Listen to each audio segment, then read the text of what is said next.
Hey guys, welcome to Ratdubly. Today's video is all about the common mistakes that people make when they first get rats. So mistake number one is people only getting one rat at a time. Rats are really sociable and they do need a buddy, so please make sure that if you have rats that you get at least 2 or more. So mistake number 2 is that sometimes people don't get a big enough cage for their rat. Rats don't use the same cages as hamsters, so please be aware that you will need a bigger space to house a cage big enough for a rat. Mistake number 3 is that sometimes people keep too many rats in one cage. Even though you've got a really big cage and it is suitable for rats, it doesn't mean you can put a whole lot of rats all in there together. The best thing you can do is go online and find a rat cage size calculator. Using the dimensions of the cage that you already have or the cage that you're about to order, you can check how many rats can safely fit in that cage. The cage I have says that it's big enough for 5 rats, and I keep 3 rats in there just to make sure that the cage is definitely big enough for them. Mistake number 4 is housing rats in cages that have tanks. Tanks don't give enough ventilation and rats' ammonia could build up, causing them to have respiratory issues. Basically, all you need is to make sure that your cage is a wired cage and has lots of room for air to move through it. Mistake number 5 actually happens when some people buy wired cages. So I just said that you do need a wired cage, but the problem is that wired cage, they sometimes come with a wired flooring, and walking on wires is actually quite painful for pet rats. So what you need to do is make sure that the wires on the bottom are covered. So if you put some fleece across them, or some people put like a plexiglass thing down, just to protect the rat's feet from the wires at the bottom. Mistake number 6 is some people just set up the cage the way it comes and just use the shelves and the ladders that the cage provides. What you really should do is take those shelves and ladders out and provide something more fun for the rat to jump around in, like ropes and different bridges and things like that. If you don't know how to set up a rat's cage, I have actually done a video on my channel about how I set up my rat's cage if you need some inspiration.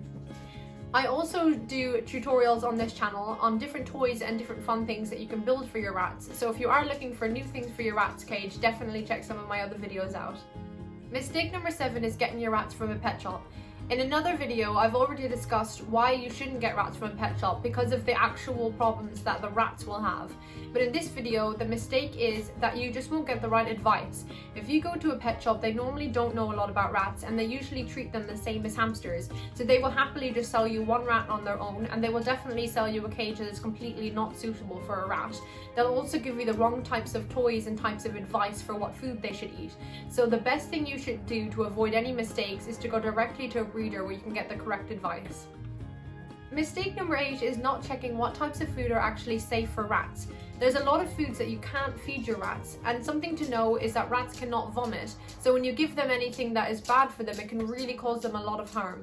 I'm going to be posting a video soon about the different types of foods that you can't give rats, so if you're unsure, definitely subscribe or keep an eye out for that video so that you'll learn a lot more about the foods they can and can't eat.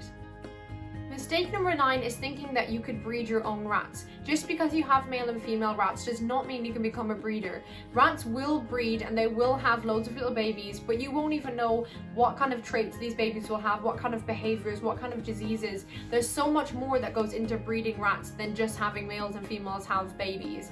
If you were looking to become a rat breeder, you really should research that separately, because rat owners and rat breeders are completely different things. I've been a rat owner for 8 years, but even now I would still never breed rats because I don't know enough about their gene pool. Mistake number 10 is letting your other pets be free roaming with your rats. As you can see, I have a Chihuahua, but she has never ever free roamed with any of my rats. The closest she gets is being able to see them through the bars on the cage. Rats are naturally prey, which means they get really frightened when they are up against other animals. Although your dog might be really kind and would never ever hurt the rats, it's still really scary for the rats to be put in a position where they feel that they could get attacked by another animal. It stresses the rats out and it puts them in a very vulnerable situation. Mistake number 11 is thinking that you can let your rats free roam outside.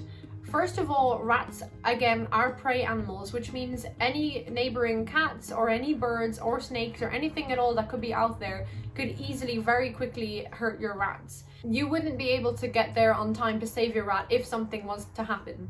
Another thing is that because they are domesticated rats, they are not the same as wild rats. which means if a dog or a cat or anything did see them outside, your rat might not have the same instincts to run away and know that this is so dangerous. Rats learn to trust their owners, and they know that you wouldn't put them in a situation that would harm them. They have also seen your dog, probably through the bars, and know that dogs are safe. So if another dog was outside, or a cat that they are familiar with, they probably won't know that they need to run away from it or that they're in such danger. The last mistake number 12, is that people think that rats do need to be washed. Rats are actually really clean animals and groom themselves all day long. Rats don't smell and definitely don't need to be washed. There has been a viral video where a rat got covered in soap and the rat looked like he was showering. Everyone loved it and thought it was so cute, and now everyone assumes that rats do need to be showered like that.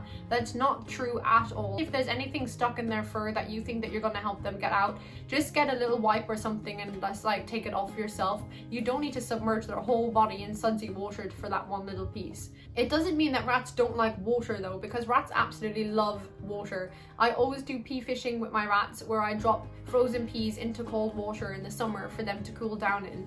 So the water isn't the problem, but it is the soap and the shampoos that you will use on them. It causes their skin to dry out and get really sore and irritated, and all that for the fact that they didn't even need to be washed in the first place is a bit sad. Thank you so much for watching my video. I really hope you enjoyed listening to the 12 common mistakes that people make when they get pet rats. If you did like this video, please give it a thumbs up and don't forget to subscribe. Ratdubly is a channel completely dedicated to rats, so if you are into rats and you've watched it this far, you'll definitely enjoy some of my other videos. Thanks for watching.